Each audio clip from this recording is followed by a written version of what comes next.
Hi guys, welcome to my channel. My name is Teresa and today I'm going to be talking about the 40 books that I want to read before I turn 40.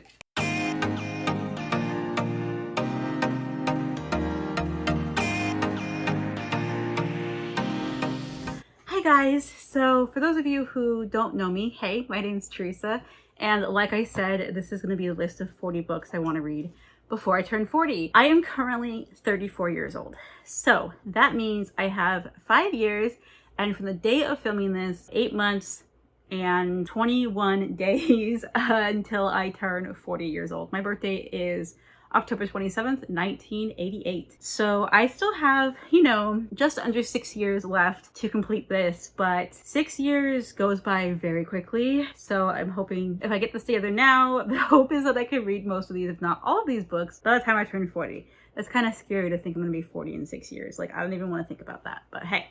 We're just gonna talk about books. So a lot of the books that I have written down are classics that I obviously haven't read yet. That's kind of the point of wanting to read them. Not all of them are classics though, like there are some that are definitely just books that I really have been wanting to read for a long time, and yeah, I just really would want to get to them before I'm 40, trying to be a well-rounded reader.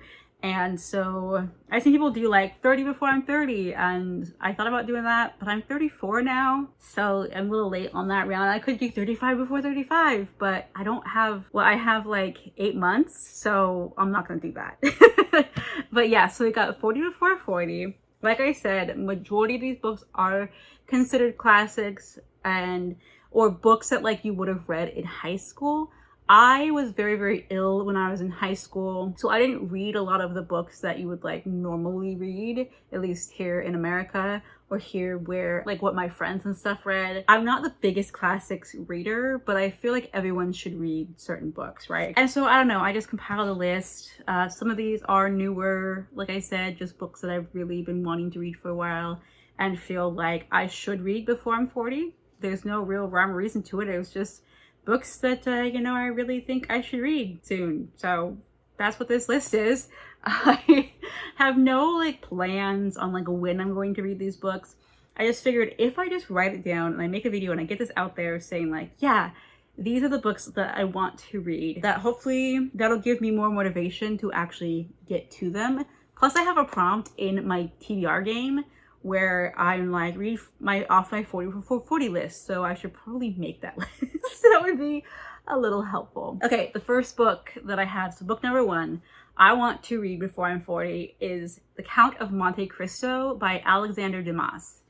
I think that's how you pronounce his name. I adore this movie. I've never read the book, obviously, but I've watched movies since I was a kid. I've always loved this movie, and since it's one of my favorite movies based on a classic, I figure I should probably read the book and know the source material. Ranger wants to say hi.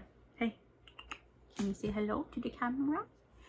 Can we say hello? Look over there, say hello, camera. This book, you guys, is basically a revenge story, like a very long, drawn-out revenge story. If you guys don't know what The Count of Monte Cristo is, it's about this guy that was falsely imprisoned, and then years later he comes back and makes a name for himself, like becomes this really wealthy count, and takes his revenge on the people who put him in prison. Yeah, we all love a good revenge story, and that movie is fantastic, so I want to read this one. Book number 2 that I want to read is Little Women, and this is by Louisa May Alcott. I have never even seen any of the movies. I remember it had to have been in the early 90s, whatever version of the movie that came out. I think it was with Winona Ryder. I think she was in it. My mom and I can't remember if it was my youngest brother was born yet or not, but anyways, my mom and at least one of my younger brothers, we went to see this movie in the Dollar movie theater, and I remember we weren't even like halfway through and my younger brother threw a fit and we had to leave. I was so mad because I wanted to watch the movie and we never went back and saw it, and throughout the years I just never watched it. So I don't even know what the story is about. I mean, I know your basics from what you've seen just in pop culture, but yeah, I don't know. So I would really like to get that one read within the next, 5, almost, a little under 6 years. It'd be nice to get that read. Book number 3. This is a book that has been going around BookTube. I mean, it was like super, super hyped when it first came out, and I've kind of heard it making its rounds again on BookTube, and that is City of Brass, The City of Brass by S.A. Chakraborty. This is a fantasy novel. It's a chunker. It's an adult fantasy. I believe it's about a woman who is a thief. Yeah, she's a thief, or like kind of like a con woman, and one day she accidentally summons a genie or djinn, and basically they have to go on this adventure. They have to flee, and let's see, I don't remember why they have to go somewhere, but I think they have to go to like some magical world. There's something they have to do. But it sounds super, super good. I've heard great things about it. It's kind of like Arabian, Middle Eastern inspired folklore and kind of setting. Like I know it starts out in Cairo. I love this kind of Middle Eastern type of stories, and so this one sounds great. I would really love to read it. The next book I want to read, this is actually like a collection of short stories, but I'm counting it as like one full book because I'm not going to add like all of the stories as to numbers on the list, right? And that would be the complete collection of the original Sherlock Holmes. This is The Adventures and Memoirs of Sherlock Holmes by Arthur Conan Doyle. I adore Sherlock Holmes. I've always loved all, the adaptations, the stories, everything. I think really the only one I've actually like read fully the whole way through is The Hound of the Baskervilles. So I have quite a bit to catch up with. I guess there are 24 original stories written by Arthur Conan Doyle. So yeah, I have this particular copy. It's the Modern Library Classics with introduction by John Burnand. And yeah, this is just Sherlock Holmes. I'm sure everyone knows who Sherlock Holmes is. I've always loved detective stories, so I figure I would really like to actually read the collections. Book number 5 is a very, very beloved classic that pretty much everyone knows about, and I really can't believe I've never read it. Like, it shocks me that I've actually never read this book, and that is And Then There Were None by Agatha Christie. I could have sworn that I have read this when I was younger, but I was really thinking about it, and I was like, I don't think I have. I really don't think I've ever read this. So this is definitely on my list of books that I need to read before I'm 40. Book number 6 is The Handmaid's Tale by Margaret Atwood. I started watching the TV show, and I had no idea what this book was about, anything, until I started watching the TV show, and I was like, whoa, this is intense, and this is good. And obviously this is a classic. This is, I think, would be considered a modern classic. I don't even really know what it's about per se, because I've never really known much about it, other than it's like a dystopian world where women are, I guess, used for basically making babies, and that's like all they're good for. So yeah, but I know that this is a very, very beloved book that is taught in schools, and so I would like to get this one on the list as well. Number 7 is Paradise Lost, and I forgot to write down who this book is by. It'll be on the screen. This is a classic, and I believe this is the fall of man, like when we got kicked out of the Garden of Eden, or has to be something with Lucifer or something. I don't know. All I know is this is a very, very well-known classic. Of course, I don't know much about it. But Paradise Lost, I have tried listening to an audiobook in the past. Never really could get into it much. Classics are a little difficult for me to read, but I would really like to retry this again. Book number 8 is Rebecca by Daphne du Maurier. I have not read a single book by Daphne du Maurier, but I really think I will love her works. I recently read The Hacienda, which was supposed to be a mixture of like Mexican Gothic and Rebecca. And I gotta tell you, I have never truly been spoiled for Rebecca. At least I don't think I have, even though there's so many things that are based on it. And like the Hacienda, like I absolutely loved it. I think I understand the premise of Rebecca. It's like this woman she gets married and she goes to the house, but the house is like haunted by her husband's previous wife who passed away, I think. I don't know if she was murdered. I don't know if she died. I don't know. I think that's what it is anyways. I might be confusing it with a different one of her books, but I'm pretty sure that's what it's about. Is like she gets married to this widower, but everything around her is like haunting her or reminding her of the ex or the dead wife. I don't know, but it sounds great. Gothic, right up my alley. After that, I have All Creatures Great and Small by James Harriet. This volume has all things bright and beautiful in it as well. I will, of course, want to read that book 2, but I'm only putting the first one on my list as I know the first one is the main one that people talk about and read. This is a very beloved classic about a veterinarian and his stories, and I still can't believe I've never read it, considering that growing up pretty much my whole life I wanted to be a vet. So this is one that I think is just going to be super touching and super amazing, and I need to read it. It's like a classic within the animal lover world, right? So yeah. Coming in at number 10 is a book that I think is going to just wreck me, but like in the best way. And that's Bite Me by Ali Hilfiger. This is How Lyme Disease Stole My Childhood, Made Me Crazy, and Almost Killed Me, forwarded by Tommy Hilfiger. So yes, this is the story of Tommy Hilfiger's daughter, Ali Hilfiger, how she had Lyme disease, has it undiagnosed with Lyme disease, and actually ended up in a mental institution because she was so ill and they couldn't figure out what was wrong. So for those of you who don't know, I have Lyme disease. It took 3 years to get a diagnosis. I have chronic problems from it.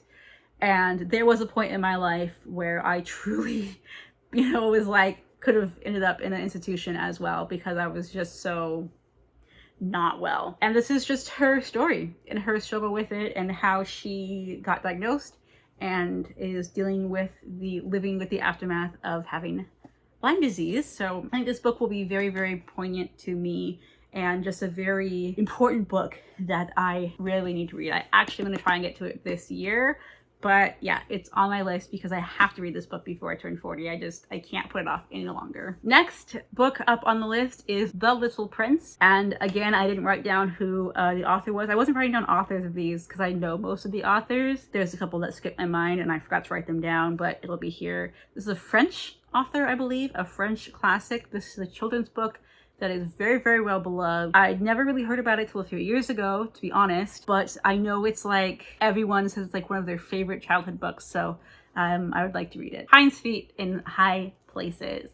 This is, I would say, one of the most, well-known Christian classics. And I read I think I read the first half of it and then I just never finished it. I don't know why. It was great. I was loving it. I think it's one that if you are a Christian like myself, I've been a Christian my whole life, it's one of those books that's like kind of a staple in your faith that you should read it. If you're a Christian, you should really read this book. So yeah, that's why it's on this list. Another Christian classic that I need to read before I turn 40. Book number 13 is Mere Christianity, and this is by C.S. Lewis. I gotta be honest, I can't remember what this one is about particular. I just know that it's very loved within the Christian community and it's just a really good faith building book. So there's that. And then the next Christian classic that I have, also by C.S. Lewis, is the Screwtape Letters. I have started reading this book a couple times, but I need to be in the right mindset. It's like older English and that is difficult for me to comprehend sometimes. So I just have to be in the right mindset for it. But this is basically a book of letters. So it's a epistolary, what you say? Of a demon basically writing to his nephew demon about how to deceive this man and keep him away from Christ. And I've heard nothing but great things about this. I read a book called The Ishbane Conspiracy by Randy Alcorn that was kind of taken off of this, and it was just amazing. It literally changed my life, and so I'm pretty sure this will be even more amazing and more life-changing. But yeah, this is just a really good staple of the Christian faith, another Christian classic that I need to read. Continuing with the Christian, this one isn't necessarily classic, but it's Christian. This is Redeeming Love by Francine Rivers. I debated putting this one on here because this is a romance book. Francine Rivers is a Christian romance author. I really don't like romance, and I've just not really had any interest in reading this book, but I've heard lately so much good things about it because they did a movie and everything. And people have been talking about this book again. And I was like, you know what? I'll just put it on. I think I've heard people say, if you only read one of her books, read this one. I read the Mark of the Lion series when I was in high school, and it was the most beautiful thing I've ever read. Granted, that's more historical fiction than romance. This might be historical fiction-ish too. I don't know. I know it's based off the story of... Oh my gosh, my brain is is blanking. I don't know, there's a prophet in the Bible and he was told to marry this woman who was a prostitute, and it's their story but like retold in modern day. I don't know if I like it or not because I'm not a big romance reader, but I think it's one that I need to at least give a try to, because I've just heard it's amazing from what I've heard, so I'm gonna give it a try. Completely switching up genres for book 16, I have Dune by Frank Herbert. This is classic sci-fi. They made a movie recently about it and I would like to watch the movie, but I want to read the book first. And I know the book kind of got a resurgence into pop culture recently with the movie, and I don't read a lot of sci-fi, but sci-fi is one of my favorite genres as far as TV shows and movies goes. So I really want to try and get into more books, a sci-fi genre with books. And since this one is just a classic in the sci-fi genre, I want to pick it up. Number 17, I have World War Z by Max Brooks. I recently read De-Evolution by him and enjoyed it. It wasn't my favorite. The ending wasn't the best in my opinion, but I really, really liked it. I loved the movie World War Z with Brad Pitt, but from what I've heard, it's not really like the movie. I don't know. If you've read it, let me know. If you've read it and watched the movie, let me know. But I've heard recently it's nothing like the movie. So I don't know if I'll actually like it, but it's supposed to be like reports of like the zombie apocalypse basically, and like how the world is handling the zombie apocalypse. I don't know, but it's a classic, modern classic, I would say, once again. And I've just always been really interested in it. I like zombie books, so yeah, that's why this one's on the list. The next book that I would like to read before I turn 40 is The Secret History by Donna Tartt. This is, I guess, like the mother of all dark academia books. I really enjoy dark academia, and this one, I don't even know what year it came out, if it was like 80s, 90s, earlier, later, I don't even know, but I know that it's kind of like where dark academia got its start, or like was basically like the first dark academia book. So yeah, gotta read this one. Number 19 is a classic from my childhood that I never read, and I'm like looking back at it, I'm like, why did I never get into this? Because it's totally the kind of books that I would have devoured when I was a child. But that's Watership Down, and this is by Richard Adams. This is a book about bunnies. It's a adventure story about these rabbits, and I think the animals that kind of live within their community in the English countryside, who are basically having to kind of fight for their lives against man, who is encroaching and starting to build infrastructure into their land. And it very much makes me think of Adventures of Nim, which is a movie from, I think, like the 80s, but it's a childhood favorite of mine. I absolutely adore it, and I love anything that has to do with animals. It's like to have a children's classic that has animals in it. Sorry, my dog brought me his bone. Here you go. I need to read. I can't believe I've never read these when I was a kid. Book number 20, Drums of Change by Jeanette Oakes. Drums of Change, the reason why this is on my shelf is this is one of the oldest books on my TBR. I have had this probably since I was in high school. That was like over 15 years ago, you guys. This has been on my TBR forever. I just need to get this read. This is a historical fiction. I think it's like YA-ish.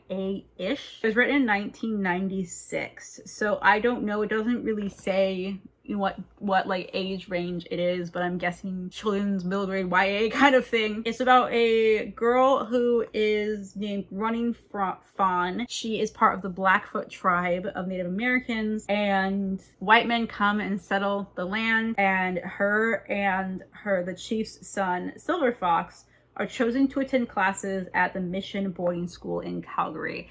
And so she basically gets sent to a Christian boarding school, and it's kind of her story of adapting and learning about the ways of white people, of the settlers, and of Christianity. I know that the author is a Christian. This is a Christian story, but I am fascinated by Native culture. I love everything that has to do with learning about the Native people, and historical fiction kind of around this kind of topic is something I love. So I'm very, very excited to get this read. Like I said, it's been on my TBR for probably over 15 years, which is like, if that's telling about me, then I don't know what is. But yeah.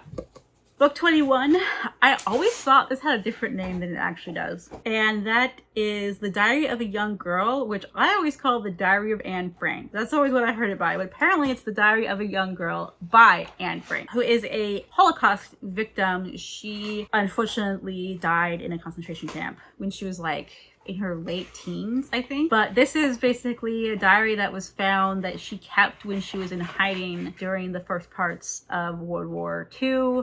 And she, I believe, was in Amsterdam. And yeah, I've never read it, but it's, I mean, a classic, you know, they teach it in schools and stuff. And I think it's such an important book that really needs to be read, and a reminder of what really happened during that time and how this girl and her family, you know, had to hide, and unfortunately eventually was found, and she did, like I said, pass away in a concentration camp. But I've never read her diary, and so I just need to, right?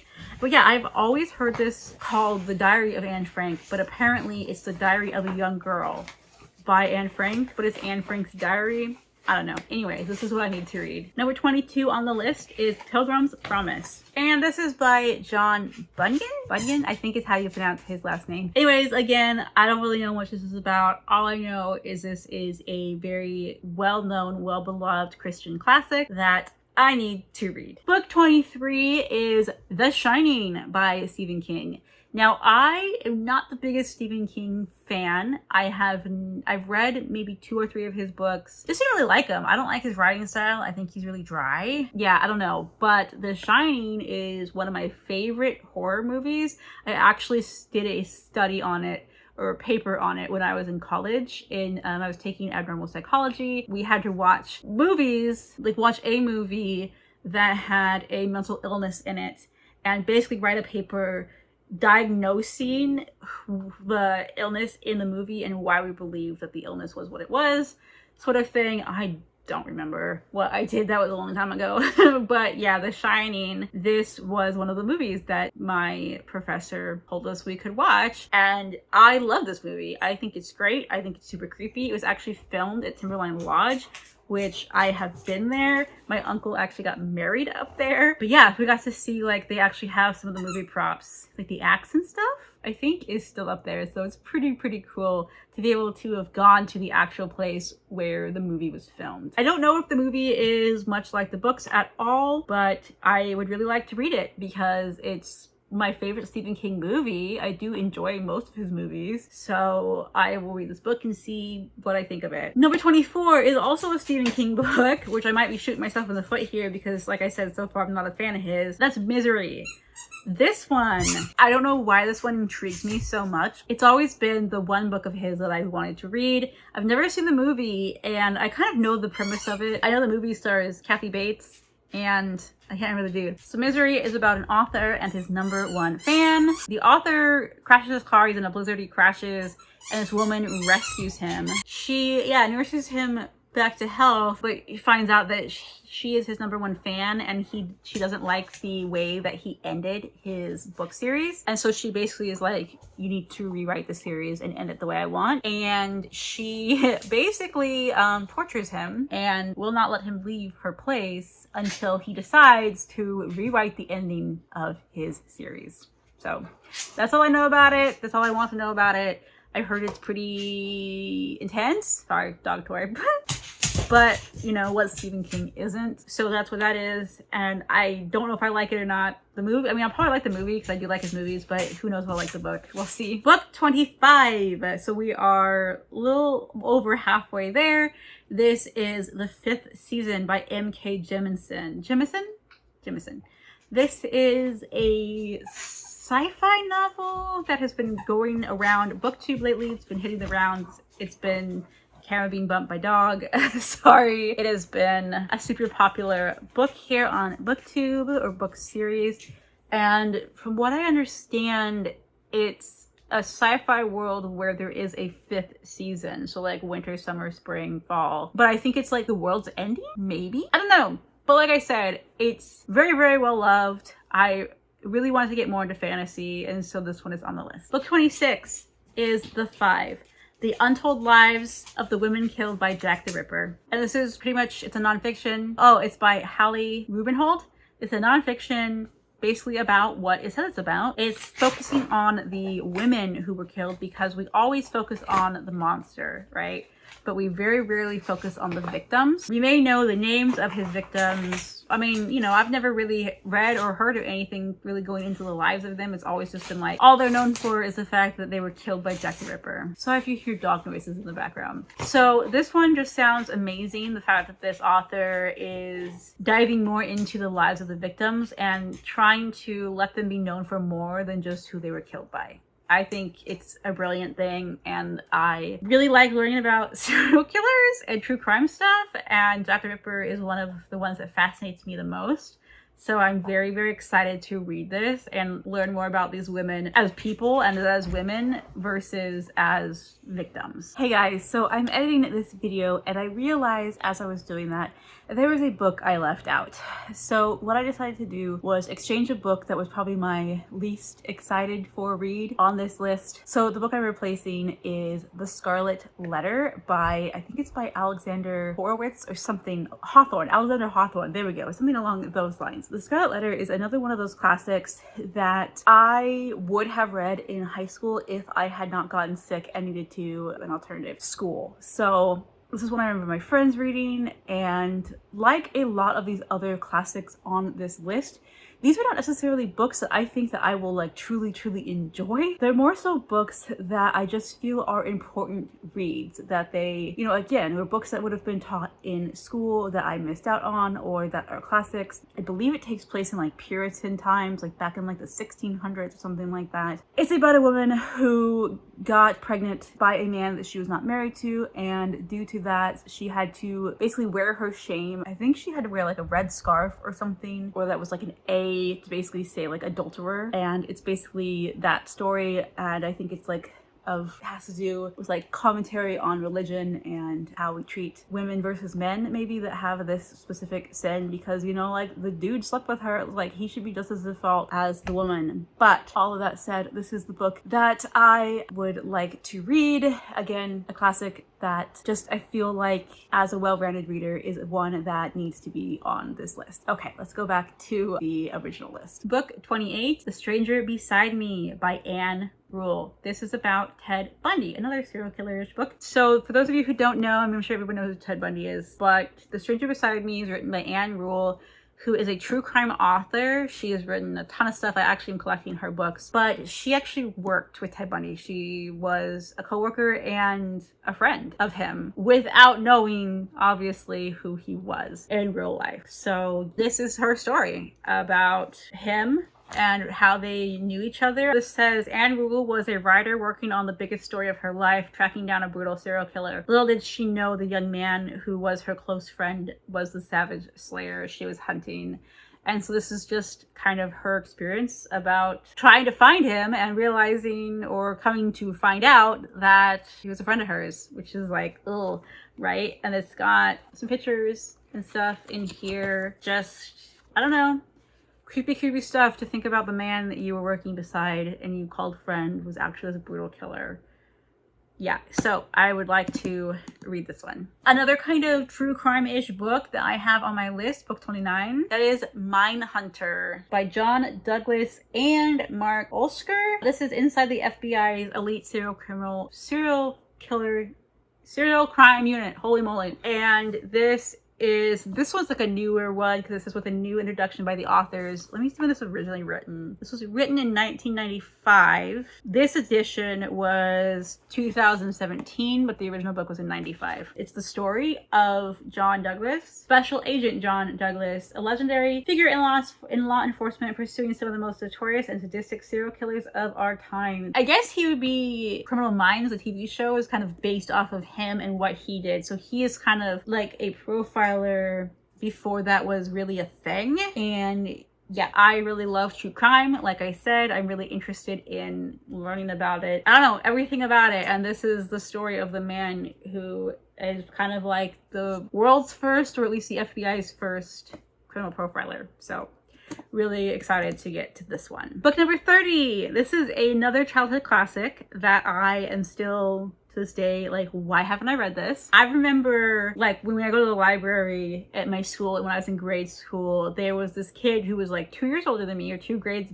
above me, and he was obsessed with this series, and he always checked out these books every time we go to the library. I remember thinking, like, I really want to read those, but at the time I was a little intimidated by them because they seemed like they were kind of like big fantasy books, and I wasn't quite to that reading level. So I remember thinking, like, okay, in a couple years when I'm, you know, 5th, 6th grade, basically, is the grade he was in, I want to read these books. And I just never did for some reason. I don't know why, but now I'm like looking back, I'm like, I really should have read them. So now I want to read them. I don't know how to pronounce the author's last name, but this is Redwall by Brian Jacques. I don't know how to pronounce that. I think it's French. This is basically what I remember. It's like medieval knights and like King Arthur type time period, but with mice. Right? Like little mice. The little synopsis here says, a quest to recover a legendary lost weapon by bumbling young apprentice monk Mouse Mateus. So yeah, it's like, takes place in an abbey, at least the first book does, and it's medieval times with mice, and it just sounds so good. I remember really being intrigued by it when I was a child, just never read it. So now I want to read it before I turn 40 and like get it checked off my list, at least the first book, because I know it's a series. Book number 31 is one that seriously, out of everything on this list, I cannot believe I've never read, because the Disney adaptation is my favorite Disney movie of all time, and that's 101 Dalmatians by W. Smith. I have this book on my shelves. This is not like my copy from when I was a kid. I just had found it somewhere, I think at Goodwill or something. It's a pretty old copy though. Like, look at the end papers. So this copy came out in 1969, but the original story was in 1956. So this copy is from 1969, so it's pretty old. And I don't know why I've never read this, because like I said, 100 Dalmatians is my all-time favorite Disney movie. Dalmatians are like my favorite breed of dog. I have loved and been obsessed with that movie. I collect the memorabilia. I mean, it's like, it's my life is 101 Dalmatians. So I've never read the original source material, and that's like mind-boggling to me. So it's part of the reason why, you know, obviously it's on my 40 before 40, because it's one that I should have read this way long time ago. Anyways, obviously this is the Disney adaptation cover, the movie cover. And 100 Dalmatians, if y'all aren't aware of what 100 Dalmatians is, it's a story of this woman, Cruella de Vil, who kidnaps these Dalmatian puppies because she wants to make a fur coat out of their coat, which is disturbing. And it's basically the story of them and their parents, Pongo and Perdita, trying to rescue the puppies. And yeah, it's so good. It's just my favorite. It's really cute. I'm gonna read the back too, because it's adorable the way this is like synopsis. The synopsis is a dog napping. All over the country, Dalmatian puppies disappeared in the clutches of the unbelievably vicious Cruella de Vil. It was up to Pongo and Mrs., which, okay, I guess she's Mrs. in here, but in the movie she's Perdita, a young married couple of Dalmatians, to save their 15 puppies. Fortunately, they have Mr. and Mrs. Dearly and all of the country's dogs to aid in their search. It's like, that's adorable. So yeah, I'm excited to finally read the source material for my favorite movie of all time. Book number 32 is also a book that was made into a movie, and that is Girl Interrupted by Susanna Kaysen. This is a biography, I think. I don't know if it's a biography or it's a memoir, yeah, of this woman who basically gets sent to a mental institution, mental hospital, and kind of her story. In 1967, it says, a session with a psychiatrist she'd never seen before. 18-year-old Susanna Kaysen was put in a taxi and sent to McLean Hospital. She spent most of the next 2 years on the ward for teenage girls in a psychiatric hospital. As renowned for its famous clientele, Sylvia Plath, Robert Laurel, James Taylor, and Ray Charles, as for its progressive methods of treating those who could afford its sanctuary. So it's basically just her memoir about what it was like in the psychiatric ward of a hospital back in the 60s, which is terrifying because it was not good. I can't remember exactly what it is that she has, but anyways, I would like to read this. I remember watching the movie and I thought it was excellent. So another one that I think is kind of like a modern classic, plus the fact that it's like mental health related, and I really am someone who myself has a lot of mental and physical illnesses, am really interested in learning about other people's stories when it comes to health. So yep. Book 33 is The Way of Kings by Brandon Sanderson. This is, I believe, if I'm correct, this is the first book in the Stormlight Archives, which I'm sure most people know, at least have heard of Brandon Sanderson and the Stormlight Archives. It's, I think, like his most famous, or one of his most famous works. I've only read the Mistborn series, at least the first era by Brandon Sanderson. I really, really enjoyed them. And since everybody talks about Stormlight Archives and The Way of Kings, I decided to put it on the list because I'm like, I would eventually like to get to it, and hopefully sooner than later. Book number 34 is Abide in Christ by Andrew Murray. This is another Christian classic, I guess you would say, a nonfiction, kind of a devotional. I don't know if it's a devotional per se, but it's just kind of a Christian book. I don't know. And it's basically just about learning about how to truly accept God's love and his invitation to realize that, like, though we are sinners, we are saved, and he accepts us as we are. And I believe I was actually given this book when I graduated high school. So again, it's another one that's been on my TBR for many years. Oh, I'm ashamed, but I would like to read it. The next one is definitely a book of shame for me. Book number 35 on this list is Hostage to the Devil by Malachi Martin. Now, if you watched my channel in like the fall of last year, you will see that I talked about this. My dog ate it.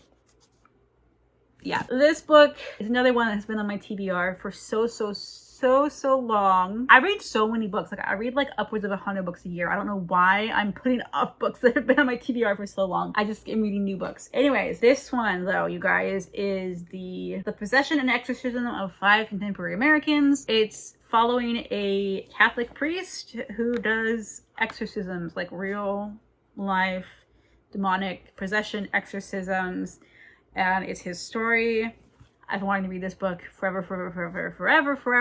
It's incredibly dense though. It's huge and it's incredibly dense. It's a nonfiction, like I said, and it inspired a book, I think it was Adam by Ted Decker, who's my favorite author. That's actually how I found out about this. Anyways, yeah, I need to read this book. I need to read this book. Another nonfiction that I have, book number 36. I don't know why my voice squeaked right there. Book 36 is Under the Banner of Heaven, a story of violent faith. And this is by John Krakauer, I think. This is a nonfiction book about the Lafferty brothers who are murderers. Basically, it's a look into the Mormon religion, the Mormon church, the fundamental LDS, the polygamous cult that it is, and it's the story of these two men who murdered a woman and her child. I think that they may have been related. I think it was like their sister and their daughter. I can't remember exactly, but they basically claimed that God had they got like this calling from God, and God had told them to murder this woman and her child. And it's a kind of an infamous case that just really is like not good. So this is the nonfiction account. I've heard amazing things about this book. I am really interested, like I said, in true crime. We've already discussed that, but cults particularly, and the kind of the LDS, the fundamental LDS is, yeah. And so I'm really interested to read this and see basically how these men, how the religion basically, I mean, I'm not saying that the religion, obviously the Mormon religion, like kills people. Like, that's not what I'm saying. This is obviously a very offshoot of that, and these men thought they had this calling from God to kill these women. So yeah, pretty crazy, but I've heard amazing things about this book. I've heard this author is amazing in his writing. Can I say amazing anymore? But that he does a really good job, and I'm excited to get this one read. And I think as someone who, like I said, is really into true crime, and this is one of those books that's like, you should read. Another true crime serial killer type book is Helter Skelter. This is by Vincent Bolosky, I think is how you pronounce their name, and Kurt Gentry. This is basically the story of Charles Manson and the Manson family and the murders that they committed. Yeah, pretty self-explanatory. I don't know, I've just really always been interested in learning about, like I said, I like true crime stuff, and this is kind of a timeless classic in the true crime world. I mean, this came out in the 70s. Helter Skelter was written in the 70s, around the time, obviously, of Charles Manson, and when he had the family and they killed people, and it was just horrific and awful and disgusting. And this is the story of that, so I am interested to learn more about it. I forgot a book. I was going through and I'm like counting as I'm editing, and I'm like, wait a second, I only have 39 books. Like apparently I skipped number 38. So anyways, that book that I want to read, number 38, is Treasure Island. This is by Robert Louis Stevenson. I've never read Treasure Island. And so I was like, you know what? This is definitely one that I need to read. I mean, you got Long John Silver and the whole bit. This is a really fun edition. It's got a little bit of illustrations. Yeah, it's got deckled edges. It's just a fun copy. Anyways, Treasure Island is a pirate story. I think it's like the pirate story where you have a young boy, and I am completely spacing his name. Why can't I remember his name? Jim. Jim. Muppets Treasure Island. Muppets Treasure Island is probably one of my all-time favorite Muppets movies. I adore that movie so much. So I'm like, I need to read the original story just because. So this is book, I think I said it's book 38. Sorry about dog noises. I swear. I can't. This video is full of dog noises.